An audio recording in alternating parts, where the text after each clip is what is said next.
So hello everyone and welcome back to my channel where we talk about everything grad life, grad advice, and research. And today I am beyond excited because I have invited and they accepted my invitation from the Chocolate Docs. Now, for some of you in the med school area, I know you're like, ooh girl, and yes, I am like, ooh girl too, because the Chocolate Docs are here today and I am hype. And we are going to talk about something that almost every graduate student, especially grad students of color, experience, and that is imposter syndrome. So if you want to know how to deal with imposter syndrome and can you achieve grad school with imposter syndrome, then this video is for you.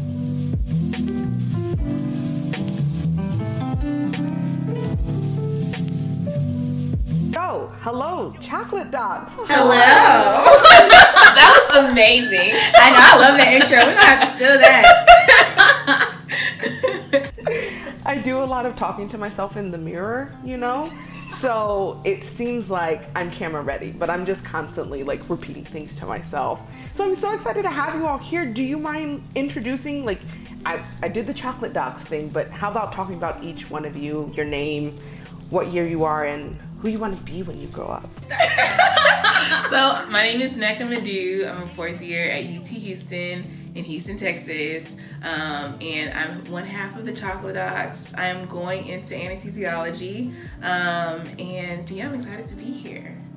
Yeah, so I'm the other half of the Chocolate Docs. My name is Jessica. Fun fact, me and Brissa went to middle school and high school together. So that's how we know each other. But I'm going into LBGYN, also fourth year at McGovern Medical School here in Houston. And we're excited to be here. Yay! And for all of you who may not have heard of them before, they are a channel that really talks about everything you need to know about grad school as a medical professional, and they're going to be doctors, as you heard. Doctors, saving lives, doing surgery, doctors. And so if you're somebody who's interested in med school, my channel may not be the best place for you, but their channel, honey, they got all the tea.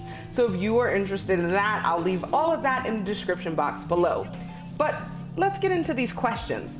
So one of the things that I've noticed from watching your channel and then just kind of seeing your Instagram posts and your Facebooks and vibing with your social media is that you've felt imposter syndrome in your life, even though like from the outside looking in, your life is beautiful and perfect and you're amazing and excelling, which you are doing all of those things, but I know it doesn't always feel that way. Have you experienced imposter syndrome like lately, or have you ever, like maybe I'm just projecting and you haven't experienced it, but have you experienced imposter syndrome and how does that feel, or why do you think you felt that?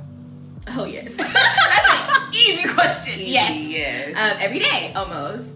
It never goes away for me personally. I had it first year, I had it second year, I had it third year, and I currently have it as a fourth year. You just become more, I guess, you have it for various reasons. So like as a first year, it's just because like I had never done med school before. I was intimidated. I didn't know how to succeed, how to be successful. So I felt like I wasn't supposed to be here. Now leading up to fourth year, I'm applying for residency. I'm going to interviews and I'm like, am I really good enough to be interviewing at this program? Like, why are they interviewing me? Like what makes me stand out amongst everybody else who's gone through the same path and who is just as a good applicant as I am? And so like it never goes away.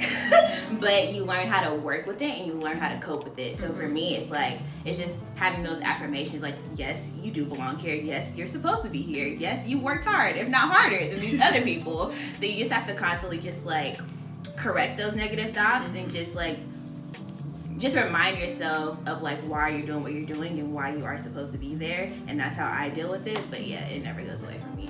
Yeah, for me, I originally was not even thinking about medical school in the beginning of my journey. I wanted to be a teacher, and then I was like, okay, let me do PA school. So when I got into medical school off of one interview, I only got one acceptance letter. And so I think once all you need is one.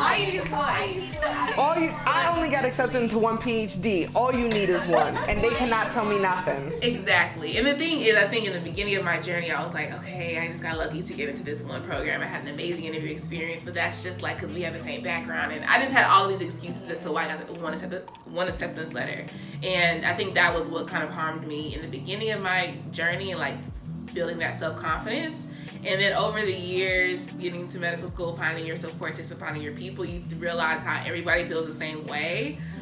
When I went on preceptorships and like was in the C-suite execs meetings, they all had that same feeling. And I was like, so this don't ever go away no matter how far up you are in the ranks in whatever position that you're in.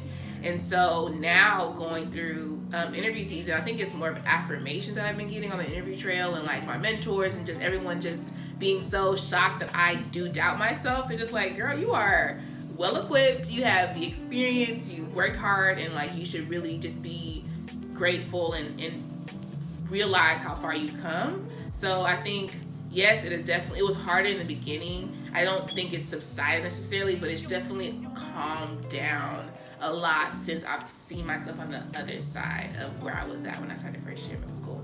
So yeah. And that makes so much sense, because I think of all the people who feel like, oh, like I'm just accidentally here, or they must have made a mistake. I know when I got accepted into my one PhD program, I was like, oh, they're gonna take it away if I don't just say yes to everything that they give me. And I don't know, there's like all this kind of self-doubt and also just not knowing how the system works. But I'm curious to see, what is it that you all do when you're feeling these ways to push through and make sure that you're still going and trying to achieve your goal and like pushing yourself beyond just, subpar status quo, but really trying to be the best version of yourself? Definitely support system. Like the friends that I've made in medical school, with Jessica, our friend Tracy, like we have a very close-knit group of people that we just share experiences with. And because we're going through med school together, it makes it so much easier to not have to like, sometimes you don't have to explain it, you just be like, they know. It's just like, if I come in and I look like I'm about to be in tears, she be like, okay, like sit down, let's some wine. Where's ice cream? What's happening? What do we need to do, And it's like, sometimes you don't even want to have to talk about it. You just want people to just know what you're going through. And so just having that shared experience with people is definitely very important. And then having people who don't know what you're going through, who can just pour in all types of affirmations onto you that you really need at those moments is important, as far as helping with the imposter syndrome and helping it, helping tame it, I guess, during med school is definitely important.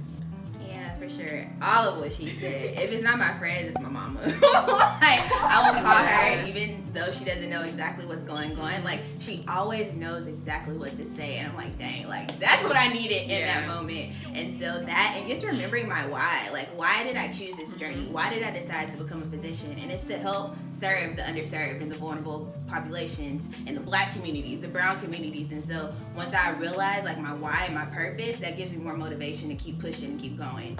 And so that, as well as support system, are the things that just get me through. And one more thing I wanted to add. So I'm in therapy, and my therapist said, what you're going through is not necessarily unique to you. Your experience has been shared amongst a lot of medical students, a lot of doctors. Like, you're not, like, medical school isn't happening to just you. It's just hard in general. And so don't isolate yourself to the point where you're thinking, like, is it just me? Am I the one that's dumb? Am I the one that's that's struggling? You're not. Everybody else that has been through this journey feels the exact same way. So this imposter syndrome doesn't necessarily have to be the thing that you put on as like your cape and you just wear it on your chest like, oh, I have imposter syndrome. It's more like, you know what? This sucks. Like, this is a hard experience. This is a hard journey for me. But I don't have to necessarily make it be the thing that identifies who I am. So just keeping that in mind too, and just remembering that you are not the only one going through it is very important. You'd be surprised. Like, during interviews, I've brought up this topic of imposter syndrome, and doctors who I would have never thought went through this. Some who look like me, some who don't. White men, white women, Black women, Hispanic, whatever, all deal with the same thing. And I'm like, dang. Like, I thought I was the only one. And you're not. You are literally not alone. So that's a really, really important thing to remember. Yeah. And I think that's so, like, I really loved hearing that, because I also feel like in my experience, the ways when I would feeling self-doubt, or like, especially in my master's, not so much in my PhD, but in my master's, I felt like I wasn't supposed to be there, that it wasn't a real degree, that I didn't like matter, and I needed to prove myself. And so to hear like, you're not the only one is really powerful, because now I think of all the times I doubted myself in grad school, and I remember telling myself, think of the least qualified person you know that is in this program and just make sure you're doing better than them. I mean, if that's what you gotta use to motivate yourself, do that. That's awesome. Like, and you know, at UCLA, there's some like real shiesty like PhD students who like made up all of their data and still got to graduate and then got hired on in the social department in Princeton. And so I'm like, if oh boy can make it all the way through his PhD with made up data, with people signing off on him and nobody checking him, I should be okay. Like, I'll be all right. At least I'm not lying. And I think, as wild as that sounds, I like that it's like, yeah, this is a constant thing that people everywhere are kind of dealing with in different amounts. So then my question is, if this is something that you think is common and maybe we don't talk about it enough and that's why we feel like we're the only one, what advice would you give to STEM students, but also just graduate students in general, on how to think about grad school and how to think or like reframe their position or their understanding of themselves as imposters? I feel like it's like individual, because you figure out what works for you and what doesn't work for you. Like for me and like for us, it's going to our support system and just like reminding ourselves of those affirmations of our purpose and of our why. And so you kind of have to figure out like what keeps you motivated, what keeps you in that positive mindset, what reminds you of your purpose and why you're supposed to be doing what you're doing, what keeps you going. And I feel like once you know that and you understand that, and then it makes it a little bit easier. It's not going to be completely easy, but at least you have those tools and those skills to get you back on track. Therapy, going to therapy and talking to a professional who that's what they do and they can help you get those skills and those coping mechanisms to help you get to that point. That's also an option. Platforms like this, listening to other people's stories and their journeys about dealing with imposter syndrome, like that's a huge help. I think remembering that imposter syndrome, the root of it is really just comparisons. And so if you are around people who you feel inadequate or like less than, you need to separate yourself from those people. You don't need to be around them as much anymore. Like when you're studying other people, just make sure that you're studying people who, I mean, the thing is you want to study with people who kind of know more than you, just so that you're learning from them as well as you are able to teach them. Like you should have a diverse group of people that you study with if studying in a group is your thing. But that can also lead to comparisons. That's why we started our platform, to try to be more transparent about our journey. But I think it's just very important to not compare yourself to people who you don't know their journey. Like you genuinely do not know anyone's detailed day-to-day journey, and it is not your place to compare yourself to someone who you literally see their highlight reel. And I think that's where a lot of my issues with imposter syndrome came from. I was like, well, this person is getting all these grades, and it's like, you don't even know that. You don't even know what their transcript looks like. You have no idea. You just have this image of what a perfect student is, and you've identified that person in your class or on Instagram, and it's like, limit I guess, what you're consuming as far as where you want to be. And who you're comparing yourself to, because that's going to be something that keeps you backwards. I like that. That's real. Like, there's a certain type of venom. Like, at one point, okay, yes, I just said I compare myself to the worst person and, you know, trying to do better. But there's a certain type of venom when you're constantly telling yourself, like, well, you're not as good as so-and-so. You should be doing this and somebody else is doing that. And I think paying attention to what your journey is the only way you're going to get the most out of your graduate degree.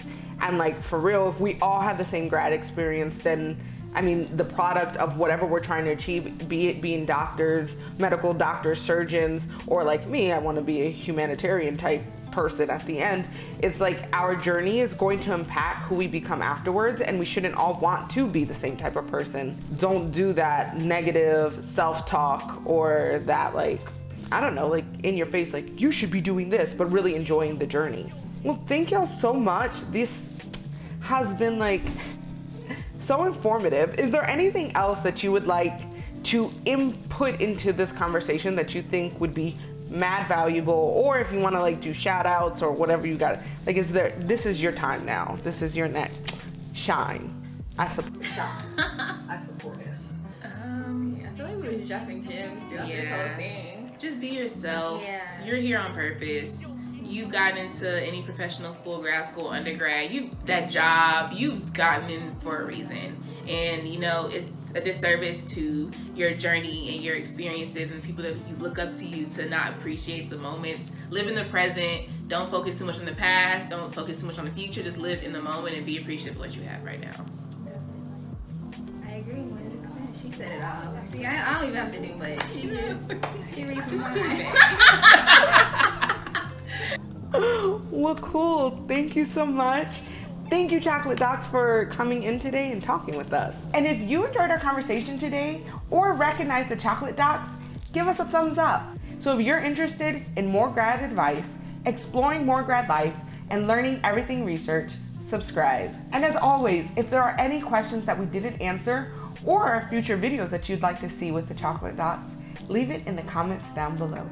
Thank you so much for watching, and I will see you next week.